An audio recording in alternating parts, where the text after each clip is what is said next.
Bismillahirrahmanirrahim. Alhamdulillahi Rabbil Alameen. Wassalatu wassalamu ala rasulihi. M.A.L.I. Welcome our listening audience to the Ramadan Sessions for students. And I greet you, Assalamu alaikum. We're looking at Qur'an by Qur'an. Week 2, day 2. Qur'an by Qur'an. As the Qur'an is seen in its contextual and conceptual view, worldview. It has its own worldview.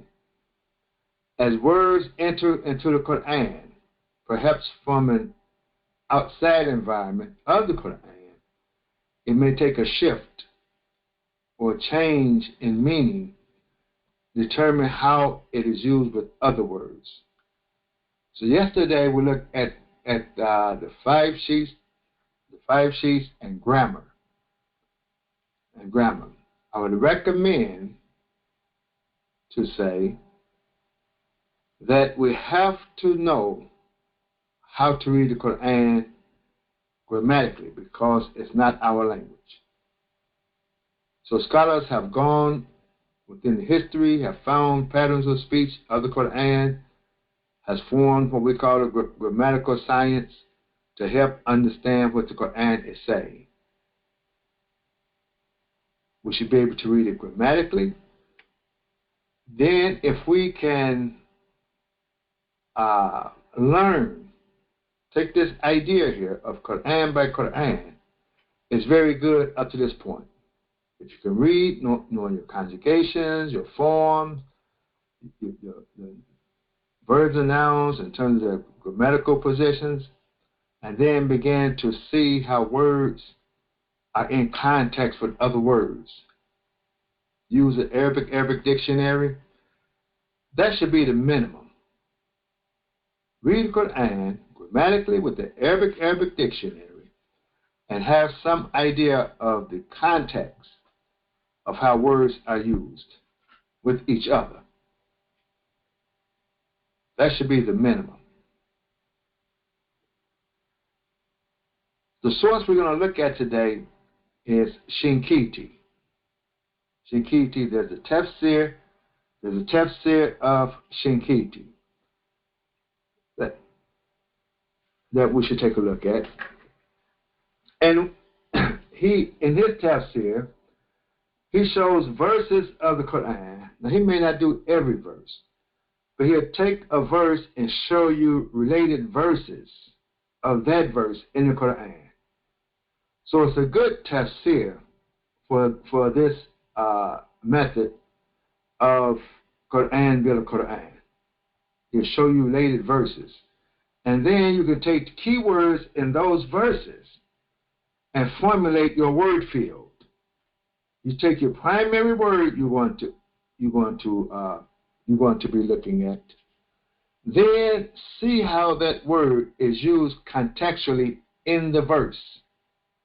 See how that word is used with other keywords. Then take other verses with that word in it. That's the easy way first. Find that word even in other derivatives of it, the various derivatives of it, and see how it's used in other verses, and take the key words from those verses.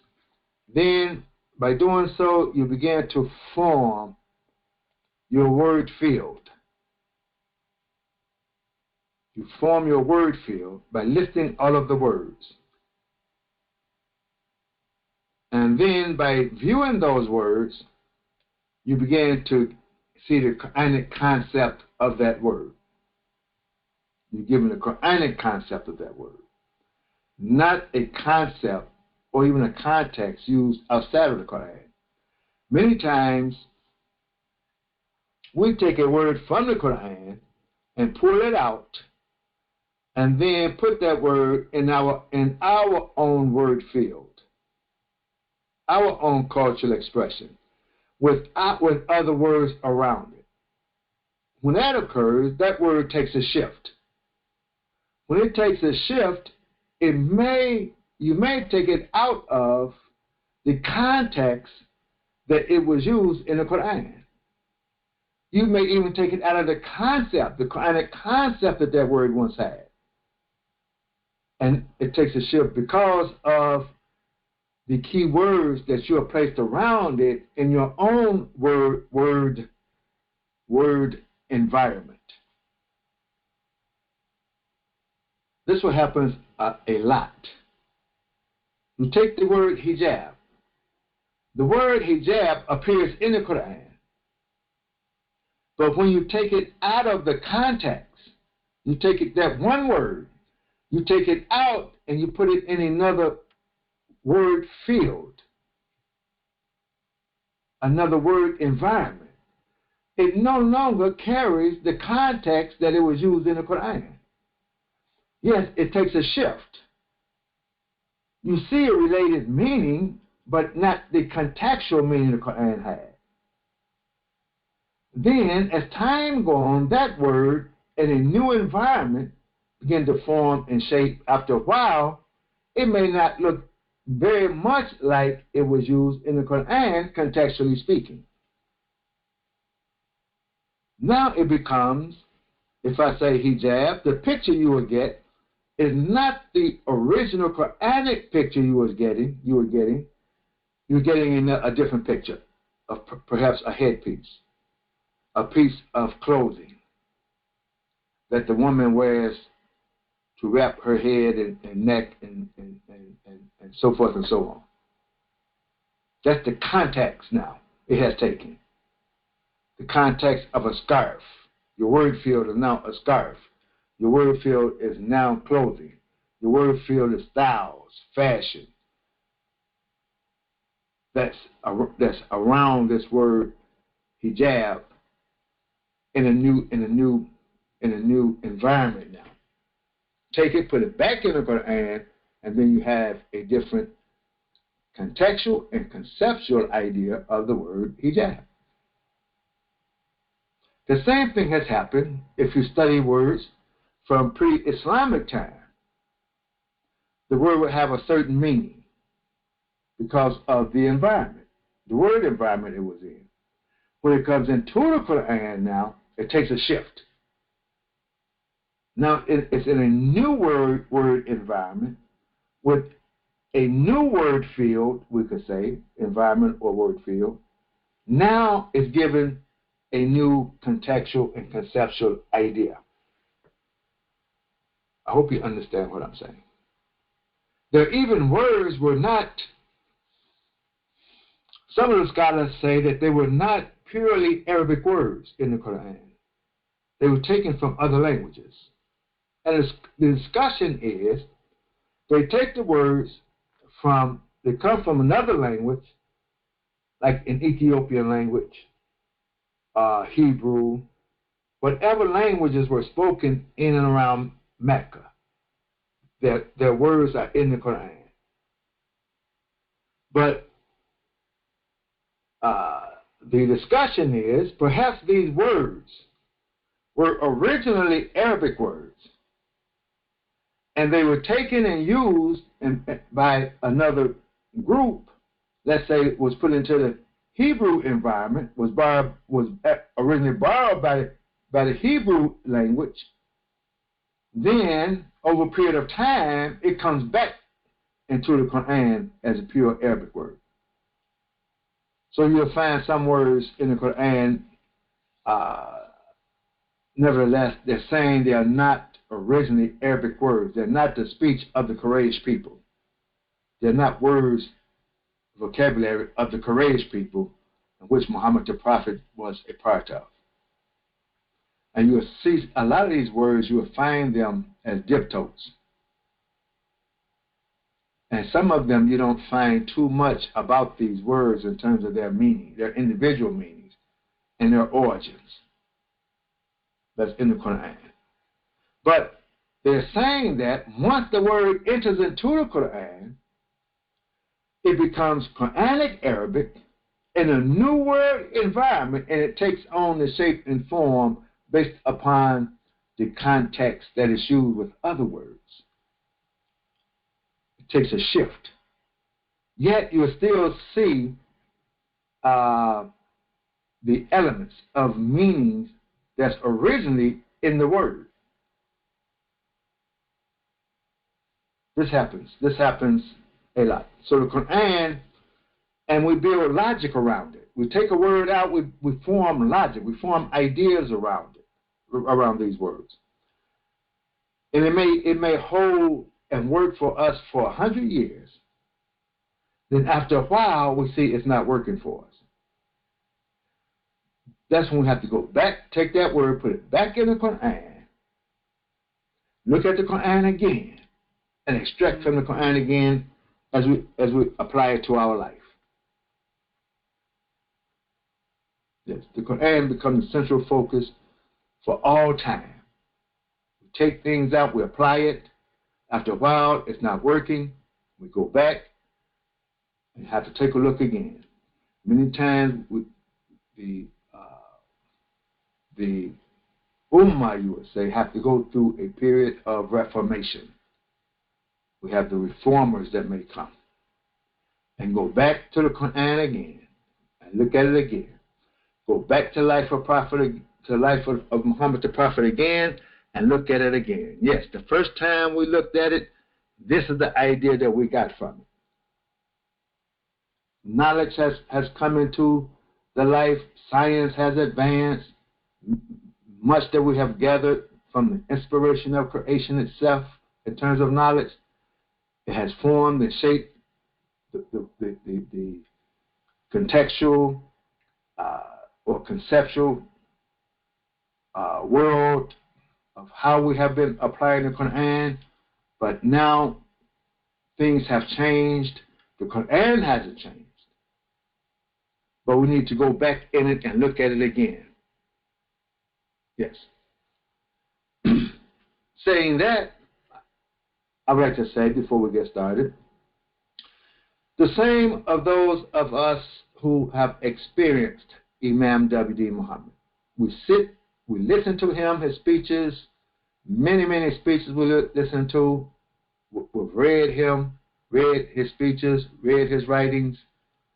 And at the time, 30 years ago, let's say, at the time, hearing him speak at that moment in time gave us a certain concept or idea of what he was saying and what he was speaking about. Now, we come years later, and we're reading the Qur'an in Arabic.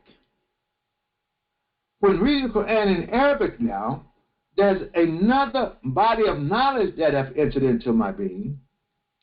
So that same speech now, when I go back and listen to it, I am seeing it differently and applying it differently than I did the moment that I heard it. Why? Because I'm taking the words from his speeches now and putting it in a word field, a word environment with Qur'anic Arabic in the word environment. Now I'm getting new pictures, new ideas that I didn't get then. So in essence, what are we saying? We're saying stay solid, stay like putty, stay soft clay, so you can be formed and reformed based upon the environment that you're in. But if you recall the presentation about taqwa and fujur, keep that taqwa. That taqwa has to remain constant. And the fujur, your enlightenment, that agent that's in you that brings about enlightenment, greater enlightenment, is exposed to many things in the environment. If you are not careful and do not hold on to that taqwa as that foundation, that fujur can become a devil because of the influences. Yes. We'll speak more about it in later times. So now, let's go back to the Qur'an. we're going to look at the verse and extract from this a word and create a word field from it that will give us a Qur'anic conceptual idea of that word. Then, with the other sciences that we're introducing during the week, during this month, we take it and then we begin to apply it. We take it and put it in our environment. We're going to take the Qur'an and we're going to put the Qur'an in our environment and apply the Qur'an to our life in the environment that we're in, not the environment of someone else. And we can't take the environment of someone else in their experience of the Qur'an and put it in our environment to think that this is the only way it can be. In other words, we don't have to become another people in order to say we're Muslims practicing the Qur'an. No, the Qur'an, the way it's written for all of humanity, you don't have to become, for example, you don't have to become a Quraysh and take on the culture and the environmental influences that form the Quraysh people and try to emulate that person in yourself here in America 1,000 years later. You don't have to become a Quraysh. You don't have to become an Egyptian. You don't have to become a Pakistani. The Qur'an can be applied to the American people in America 2024 without becoming another people. And when you look at the American people who say that they're Muslim, reading Qur'an, life is based upon Qur'an, and look at any other people, you see that common thread that we would call Muslim or Islam. Yes, on the basic foundation, yes, the rituals won't change. But the cultural expression, if I could put it that way, of the people will not be exactly the same. But you'll see the common thread between all of them because of the influence of the Qur'an. So the Qur'an is not a static book. Islam is not a static religion. Everybody has to be this way in everything. It's not like that. Yes. So now, let's take a look. This is Surah 41, verse 6.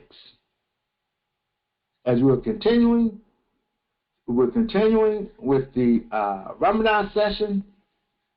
We're reading along with this. You want to read pages 9 and 11 of the Ramadan session, book 1. You can get it from Imam Ronald Shahid. Tomorrow I'll give you the address. You can order the book.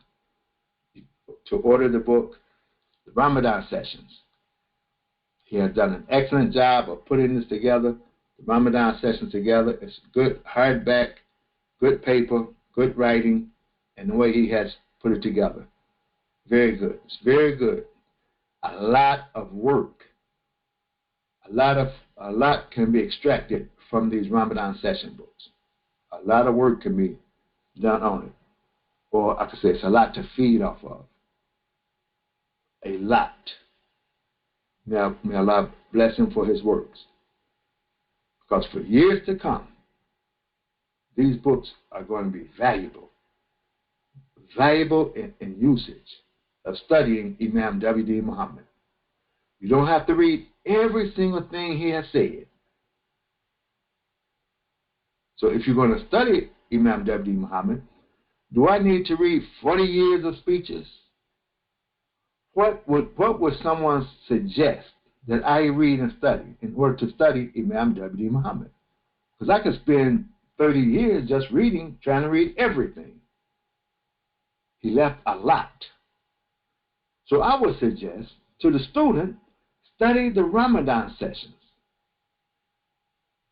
If you want to really, based upon what you're looking for, if you're looking for methodology, the thinking, the mind of Imam W. Muhammad, study the Ramadan Sessions. It's a lot just in those 4 volumes. It's 4 volumes. And you don't have to study all 4 volumes. Study 1 volume, and you'll begin to see the type of mind that he has. That way you don't have to run around and try to study everything. But there's a lot of work, and then there's a lot of work that can be done from these volumes. A lot of work. Yes, okay, let's get started. So read pages 9 to 11. I'll read up to page 40 for the whole month. We'll be covering up to page 40 for the whole month. So verse 41, chapter 41, verse 6. Bismillahir Rahmanir Rahim. Qul, say, innama ana basharun. We went over this yesterday. I shouldn't have to translate it now for the students. Those of you who are not students, you're welcome. You can go look up 41.6 and see the translation. As we go back and look at the recording if I don't translate it for you. But the students, I'm sure I don't have to translate this for them. Qul innama ana basharun. I am only a basharun, which I'm not going to translate. I am only a basharun. So what is a basharun? What is the concept?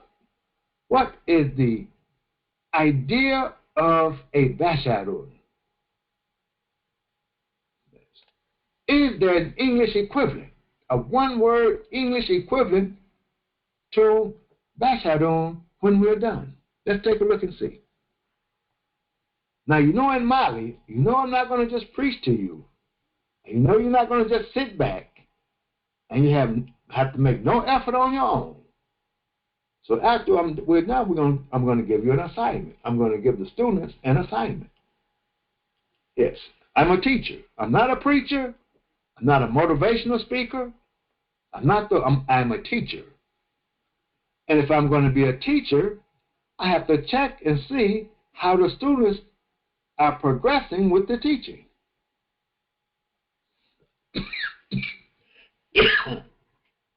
Yes, I'm not Brother Imam. I am a teacher. Basharun. So I am only a basharun. Mithlukum. Just like you. You're a basharun too. I'm a basharun. You're a basharun. So this kul here is kul. This kul, now the revelation comes from Allah. But it comes through Jibreel, the angel Jibreel to Muhammad. So this is the angel Jibreel, perhaps. It's not saying it in here now. Perhaps it's saying to Muhammad the Prophet, because this kul here is you masculine singular. It's you masculine singular. It's talking to one person. Sometimes in the Qur'an you're going to see Allah talking to the whole humanity. And sometimes to the one person. So here it's to one person saying, it's giving a command. Say this, saying to Muhammad the Prophet, say this, say, I am only a basharun mithlukum. This kum here is you masculine plural. And you masculine plural, it includes the male and the female. When using you masculine plural, it's the male and the female. So this is the whole humanity. This is one individual speaking to humanity. So we extract from this Qur'an and other verses that will support that Muhammad the Prophet is the messenger of Allah for all of humanity. That's how we will read it today in 2024. Maybe someone will read this and say, this kum applies to the Arabs that he was talking to. It could apply to his 10 or 12 companions he was talking to. Kum. See how the perception can change over time. Perhaps the first 30 years, this kum was just seen as the kum of those who were around him. And some today will take the same idea. That this Bashadum is like the kum, the ones who are around him. I'm showing you the idea of, we're dealing with conceptual and contextual ideas. That's what we're dealing with today.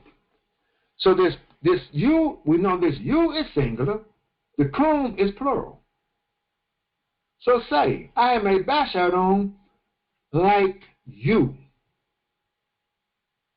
Addressing from the dark corner of Arabia over 1,400 years ago to the whole humanity.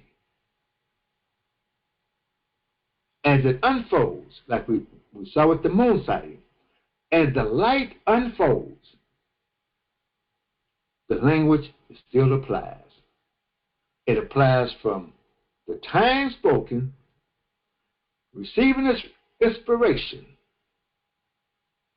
over 1,400 years ago to the Muslim today in America, a different time and place, is still applying to the group in America. All of humanity, whether you accept him as the messenger or not. And Bashadun Mithlukum. So we're the same. Whatever this Bashadun is, I'm a Bashadun, you're a Bashadun. Yuha, it has been revealed to me. It has been, now this is the word Yuha, inspired, revealed. Revelation comes down, and then it comes down, and then it begins to inspire. Yuha. Yes, I've been inspired by the revelation, by the coming down, the tanzil. So when we say it in English, it may not make good sense to many. So we say the revelation comes down. But tanzil is something that comes down.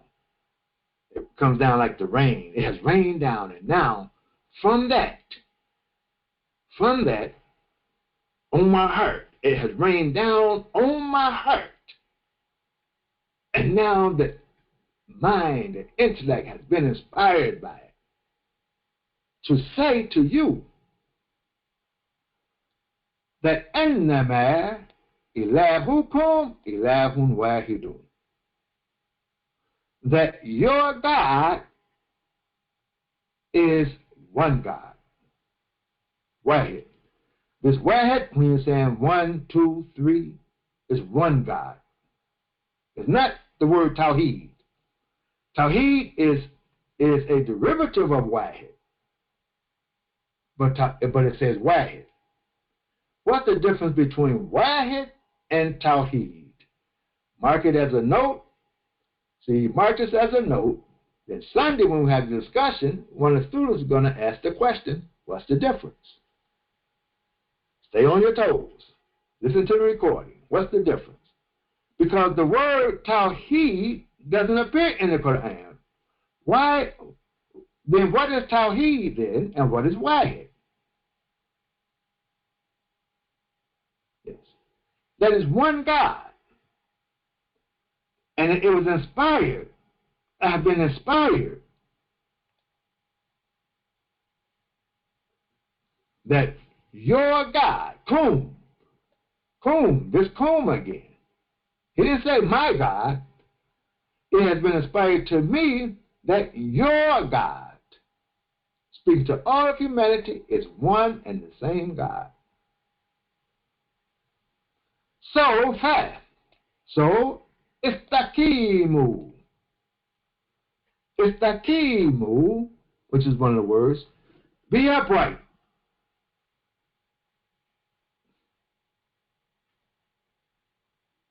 Ilahi, to him, to it.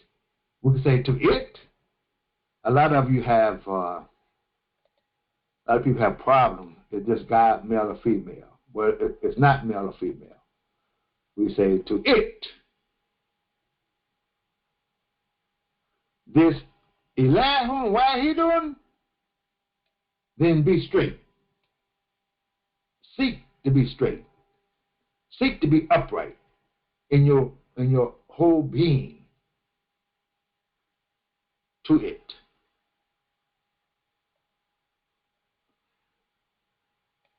Wastakfiru, and seek forgiveness from it.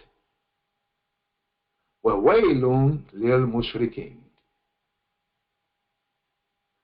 And woe to those mushrikeen, those who have more than one God. Now,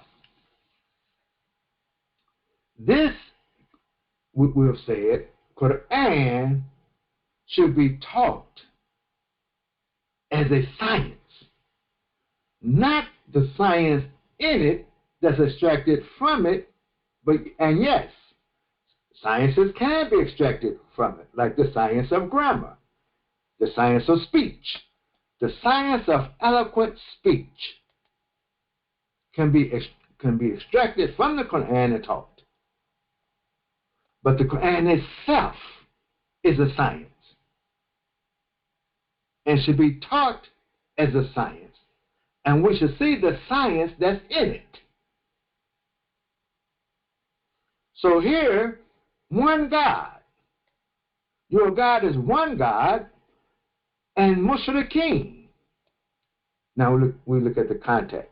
Mushrikeen is, woe to the mushrikeen, the one who has this perception that there are many gods. Yes. Oh, today, if you feel that there are many gods, many creators, and each one has its own creation, you're going to fail in science, in all other sciences. You're going to fail with that idea. If that's the foundation of your idea, you're going to fail. Today in science, in the science of medicine, the science of music, whatever science, what we call science, if the foundation of your thinking as a being is that there's more than one creator, you're going to fail in that science.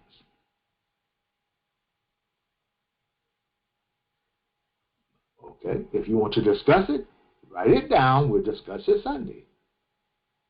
Yes, beautiful month we're having. Then you will see the concept of Tawheed. Yes, he has been inspired. Now, this is the verse. Now, in the verse, we have certain words that's going to help define what the Bashadun is. The Bashadun is like you. It's a likeness, the same likeness that you have, you, the humanity.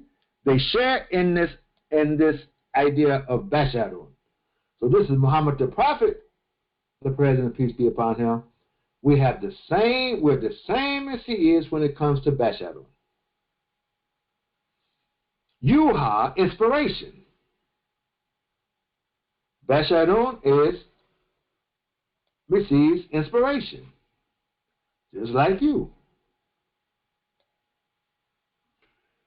I didn't do it. Istakimu.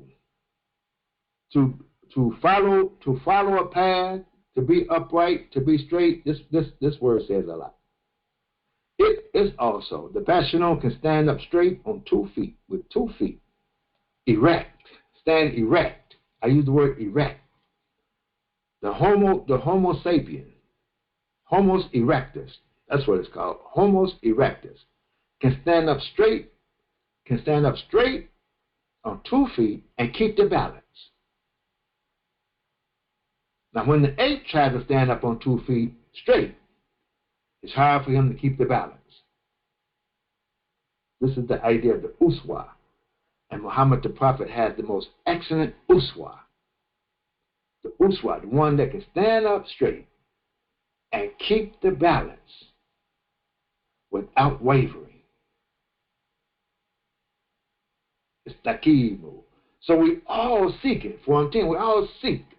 We're all seeking to be balanced in our external being as a sign. Nothing else in creation can stand up straight like a human being and walk and keep the balance while standing straight.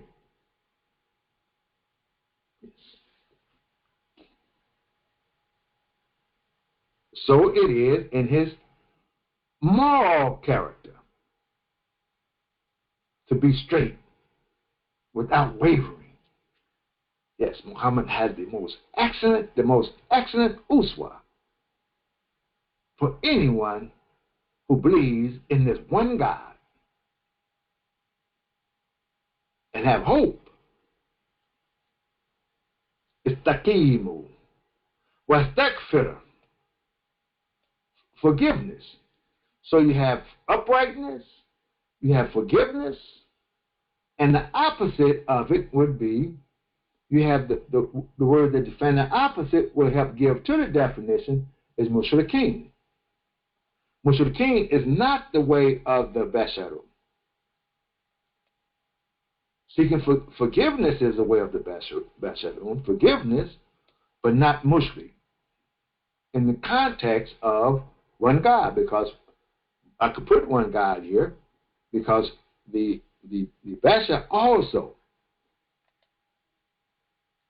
they have defined the Basha also, one God.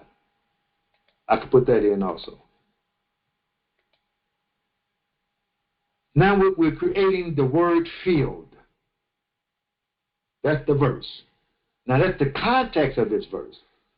If you don't know what a Bashadon is, it's a likeness that all of humanity share in, who's able to receive, who's able to be inspired, who's erect, upright, has an upright stance in his moral character, his physical character, who forgives and seeks forgiveness, and who's not a mushrik,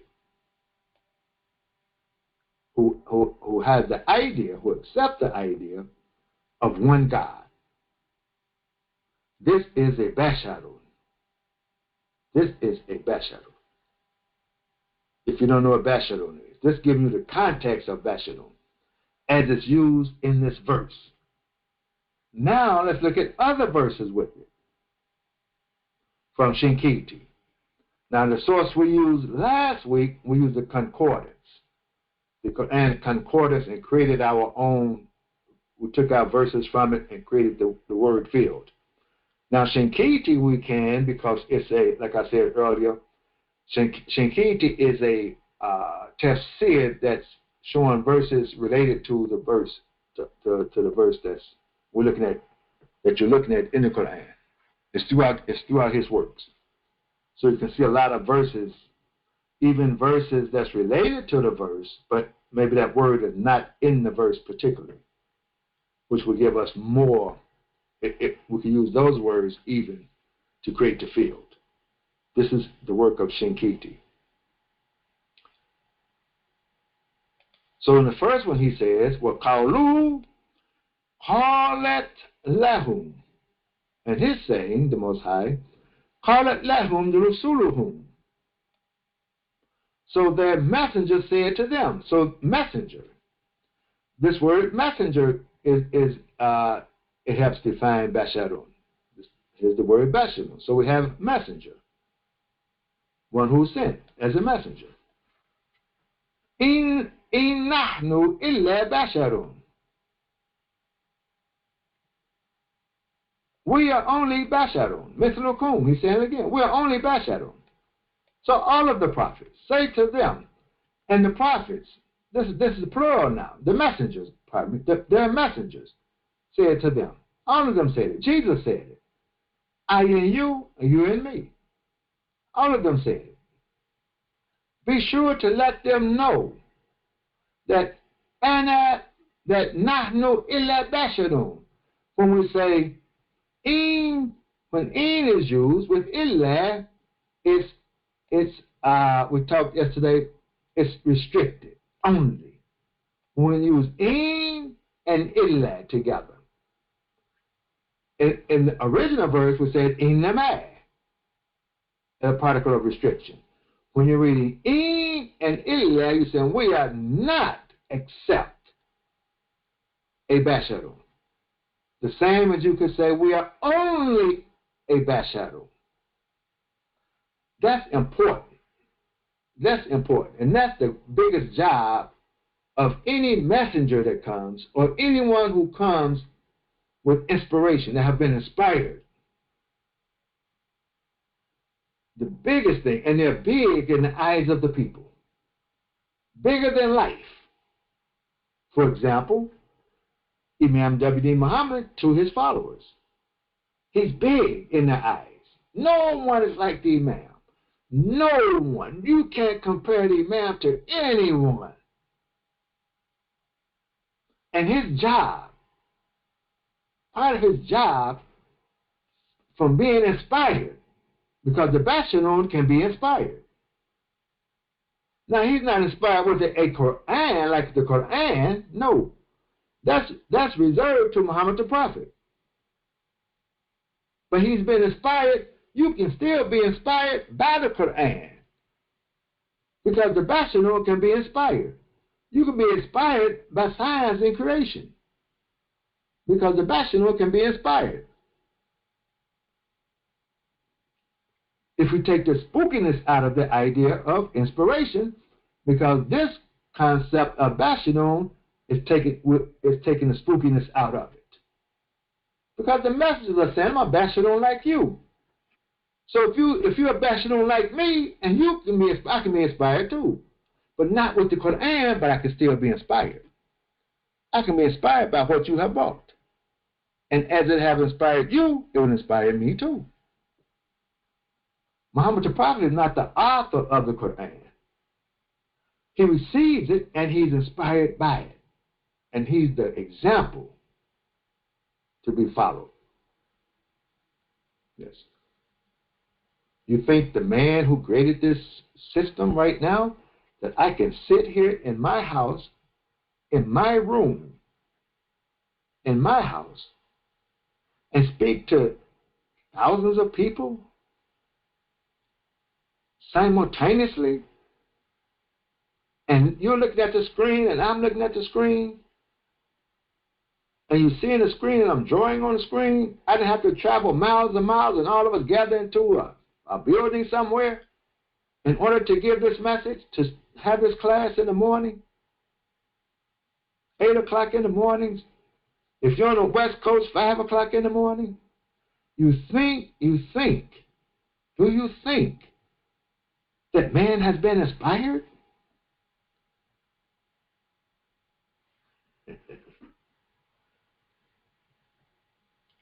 But if he carried an idea scientifically that there's more than one creator,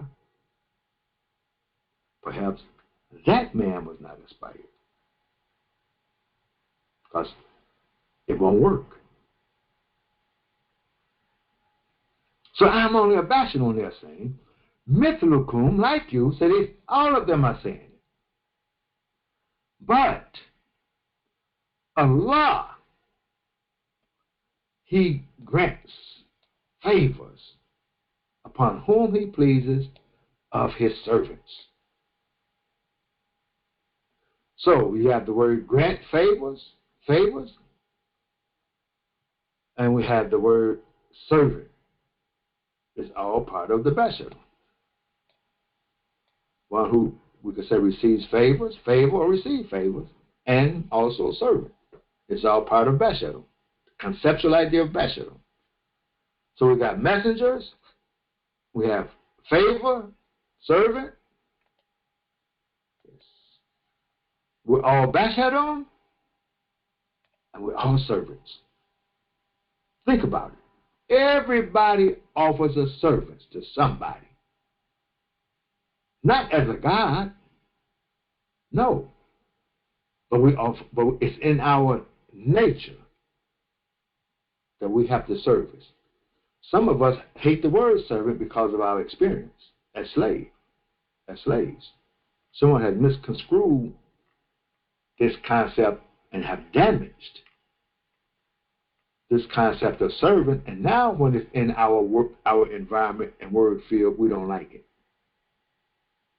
It's really an honorable title for the bashadon to be called a servant. It's an honorable position. Servant is an honorable position. But someone who comes along who desires to be mushrik have damaged this word in the environment that has been placed in now, and now you have a whole people who do not want to be a servant. Don't want to serve no one when that's their nature. Allah created the man and the jinn, which we talked about, to be servants, to serve him. So if he created the man and the jinn to serve him, then servitude has to be in your makeup.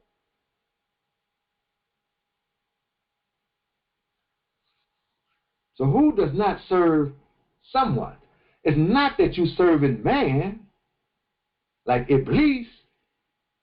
I'm not going to make sajda. I'm not going to serve Adam. No, you're not serving Adam. You're serving Allah by obeying Allah. So everybody offers a service. Think about it. If you have your own business, well, I don't want to work for nobody. I'm going to work for myself. You still have to work for somebody because you have to have clients. You have to have customers.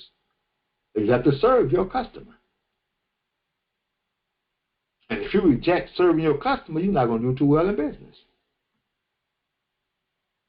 I want my own barbershop. Well, you got to serve your customers when they come in. You have to be kind to them. Be nice to them. Speak good to them. Give them a good service. And they'll come back. And you will do well as a barber.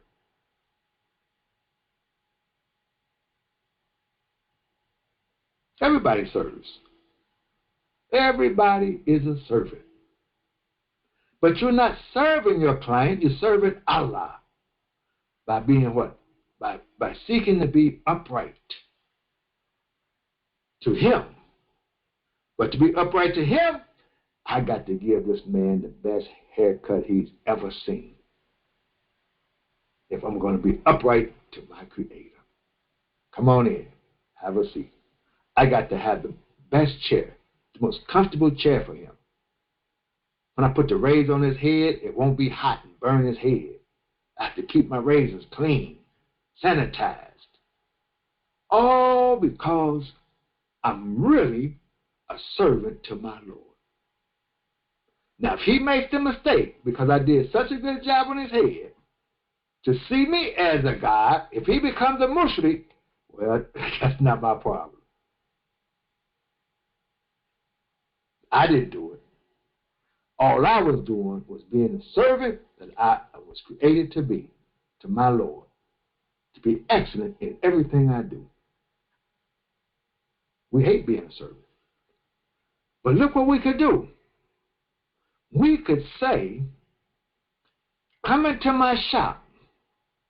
I am going to give you the best service, from the word servant, because I am from a people that the whole world felt that we would make the best servants of all of man. When they saw us, they saw the best servants. It was in our nature. It was clear in our nature that we would be the best servants. And they brought us to America and ruined us with service. But we're going to put it back. We're going to read the Qur'an and we're going to put it back and say, I offer the best service. You want me to cut your grass? I offer the best servants. The best service. Why? Because I am up from a people that the world knew and felt that we would be the best service of all people. I work in your restaurant and set your table in a way your customers, he'll walk out here thinking he's God because of the service that I have given to him. Yes, a lot of y'all can't handle this. You can't handle it because of slavery.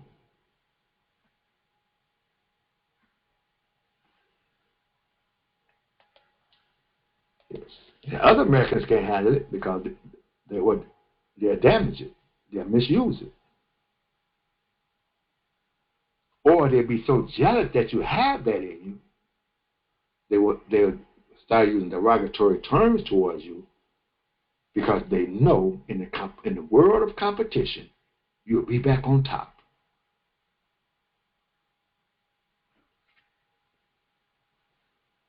Okay, let's go back. Like I said, I'm not on the clock. If it comes in my mind, I'm going to talk about it. This is Ramadan. This is the Ramadan session. Okay, if you have somewhere to go, go ahead. Come back, listen to the recording. So in this is the Basharun now. Basharun. And hold what I'm giving you words, hold these words, because as we go through the sources, we're gonna keep looking at this idea of Basharun. So I'm not going to conclude everything today.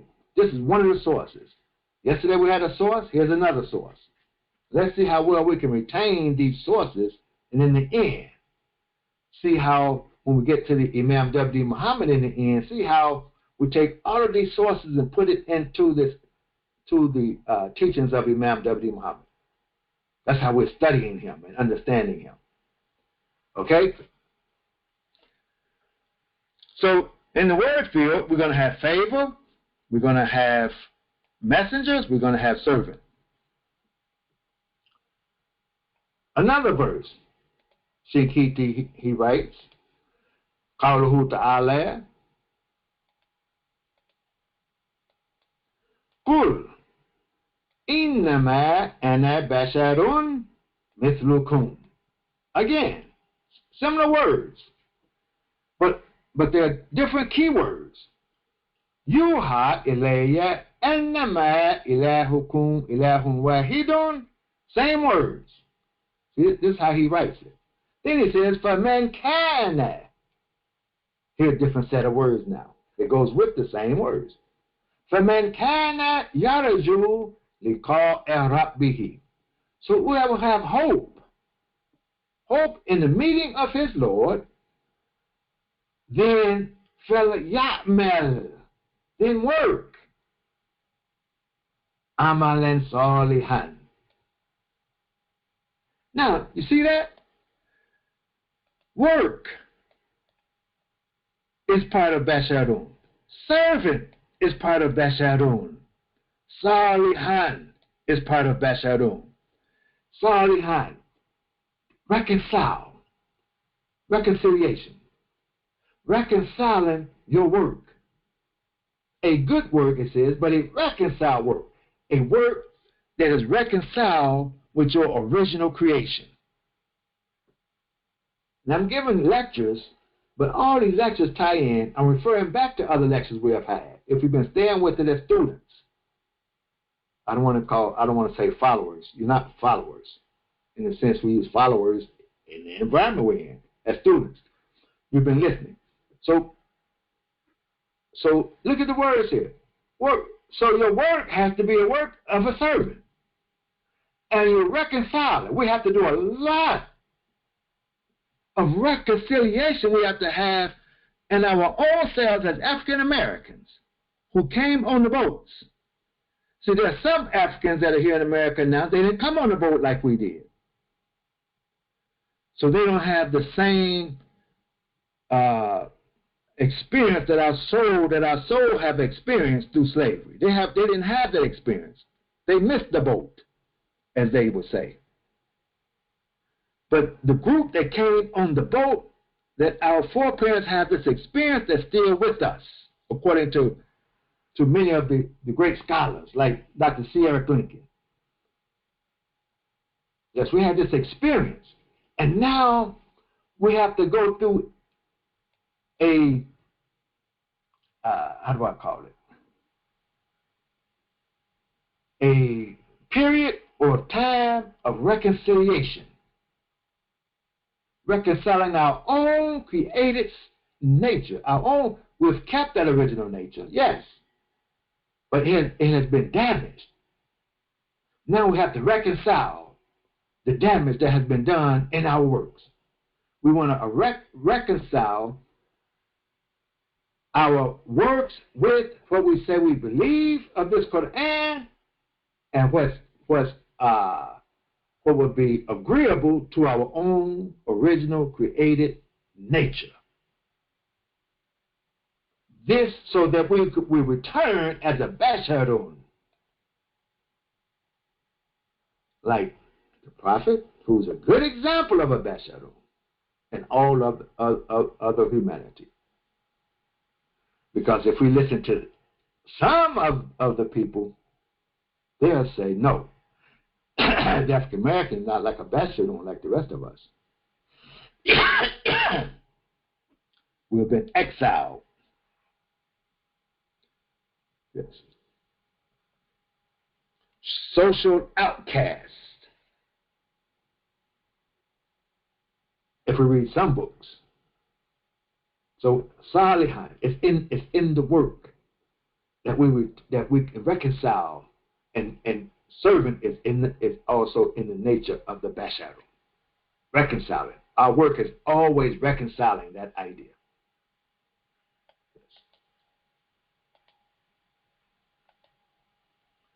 You see how I'm reading it? Now, I'm not reading it grammatically now. See, grammar is not the all in all. I'm not reading grammatically. I'm reading contextually, not grammatically. Yes, I'm reading the grammar to get the context, but I'm reading contextually, not grammatically. I'm seeing the words. And as I see them, I'm forming the context in my mind. Yes, that's another reading. That's a higher reading of the Qur'an than the grammatical reading. That's what I'm saying. This is important.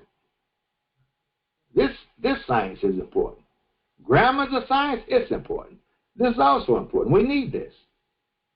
We need the grammar because it's not our language. Then to know what it's saying. Then we need this. And we're going to look at the dictionary. This is the minimum.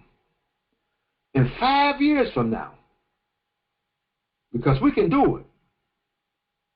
If we start today, 5 years from now, our leaders should be at this level.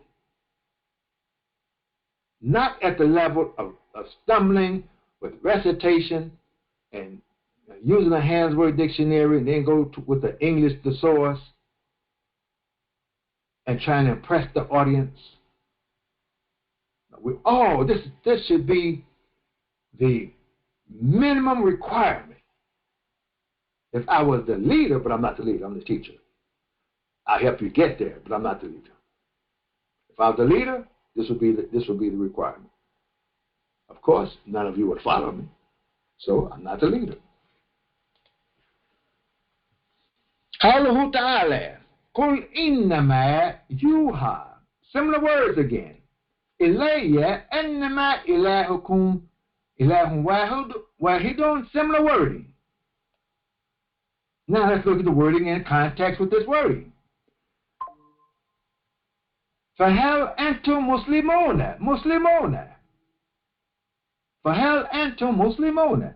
So مسلمون. This is continuing with similar words. So contextually, Muslim would be the bashadu.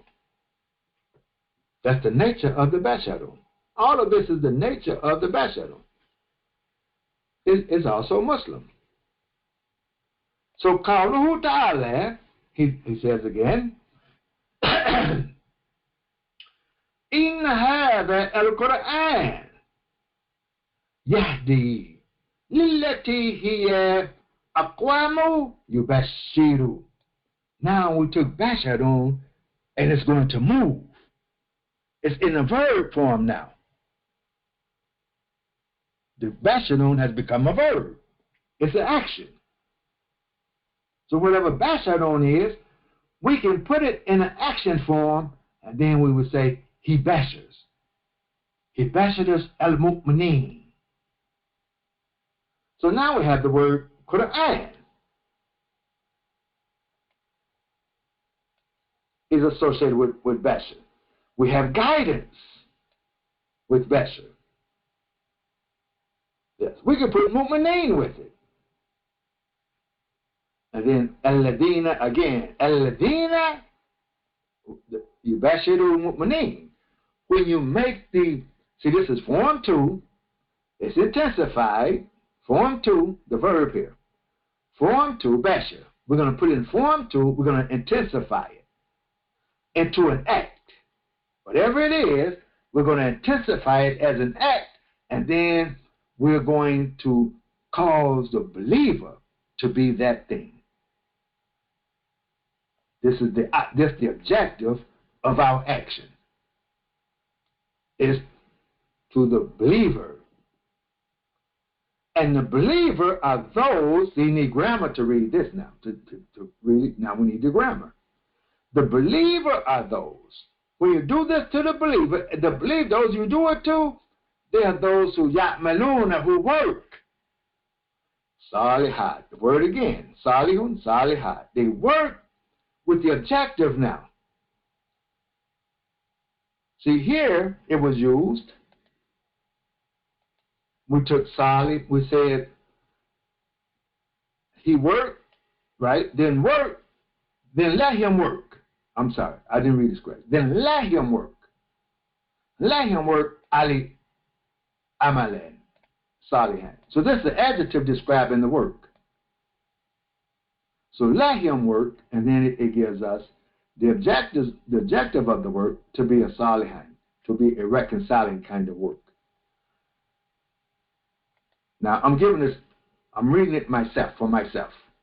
I'm not reading it based upon translation. I'm reading it for myself.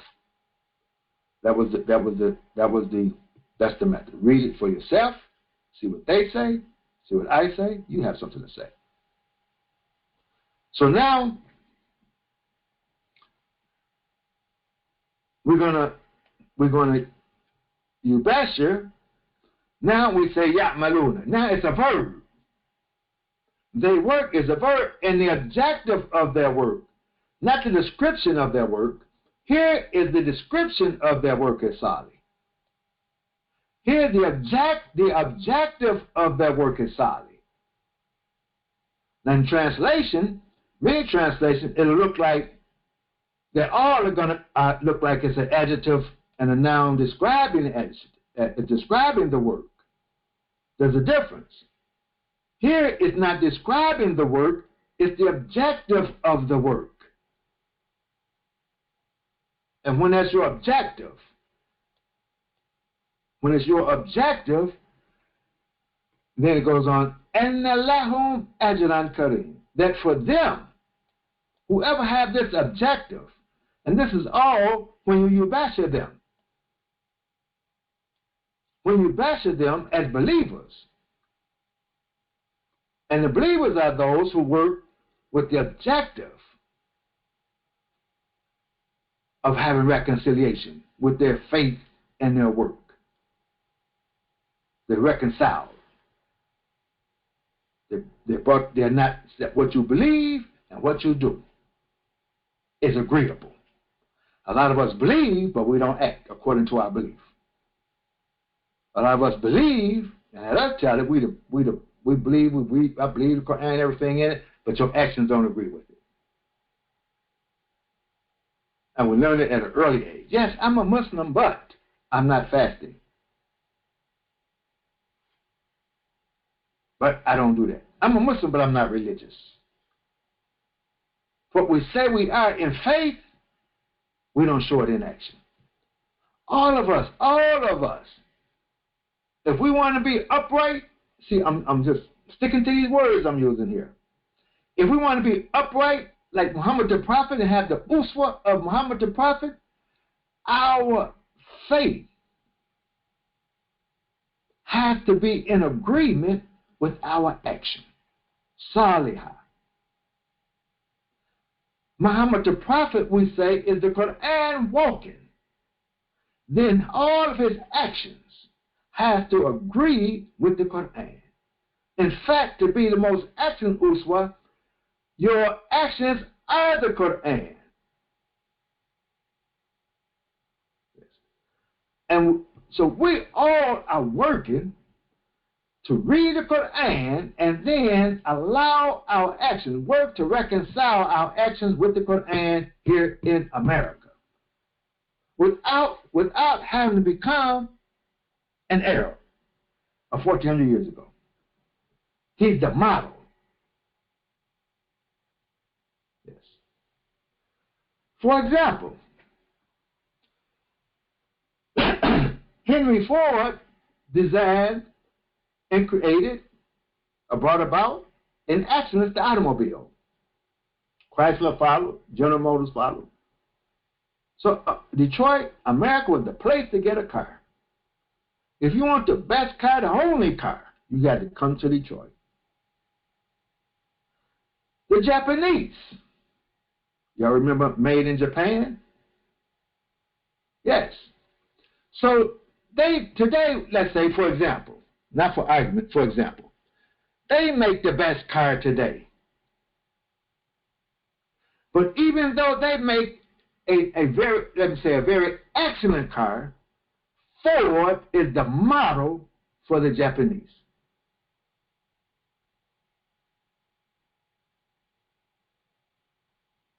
Yes. So Muhammad is the model. But the car the Japanese makes today, it looks nothing like a Ford. It's not called a Ford.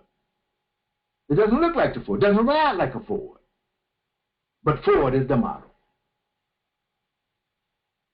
Yes, they came, they bought a Ford, they took it home, they took it apart, put it back together, took it apart, put it back together, took it apart, put it back together. See how it's put together. They come back, they buy another one. Take it back home, take it apart, put it together. Take it apart, bolt by bolt. Studying the design of every inch of the car. Next thing you know, here comes a Toyota. It's not a Ford, it's a Toyota. But Ford was the model. But it doesn't look like a Ford. What I'm saying is that as we read the Quran and apply it to our life, with Muhammad the Prophet being the most excellent model, having the most excellent uswa of applying the Quran to his life and being walking upright with it, that he doesn't waver, pretty soon, because we are Bashirun just like him, we'll be able to walk upright with it and not waver, though on the outside we look nothing like him. So now, word field. So here are the words that we extracted from the word field. Likeness, inspired, erect, messenger, favor, servant, hope, action, reconcile, submissive, Qur'an, guidance, standard. That's the word istaqim. Istaqim. I put standard. Istaqim. You can change the words if you want. Reward, forgive, idolater, believer, Now, you take the words here, and you're going to brainstorm. I'm going to borrow the word from my good brother, Imam Qasim. May Allah be pleased with him. We're going to brainstorm the words here. Look at these words. Sit back and look at them. And this is going to give you a conceptual idea of what the Bashirun is. You're going to get a Qur'anic conceptual idea of Bashirun. Not a social idea from your own social environment. You're going to get the concept of Bashar from the Qur'anic word field, the Qur'anic word environment, not your own social environment. You're going to see. Then once you get this conceptual idea, then apply it to your social environment. But leave your social environment out of it as you're looking at these words. Then on Sunday, here's your assignment for the students, especially the advanced students. But all of you that are students, I want you to come with a statement. Come with a statement of what, like I gave the statement last week. I took the words, I made a statement from it. You bring a statement by using these words in your statement of what a Bashar is. That's your assignment. I know you're listening because I see your names. So don't try to hide because I'll find you. You know I will find you. Come Sunday, let's have a discussion. We had a very rewarding discussion last Sunday. Let's have a better one this Sunday. Let's try to improve each time we go. I thank you for your time. I believe that's it. Yes. Next week, we're going to look at the dictionary. We'll look at the dictionary next week. Tomorrow. Tomorrow, 8 o'clock, we'll look at the dictionary. Thank you. Assalamu alaikum wa Ramadan Mubarak.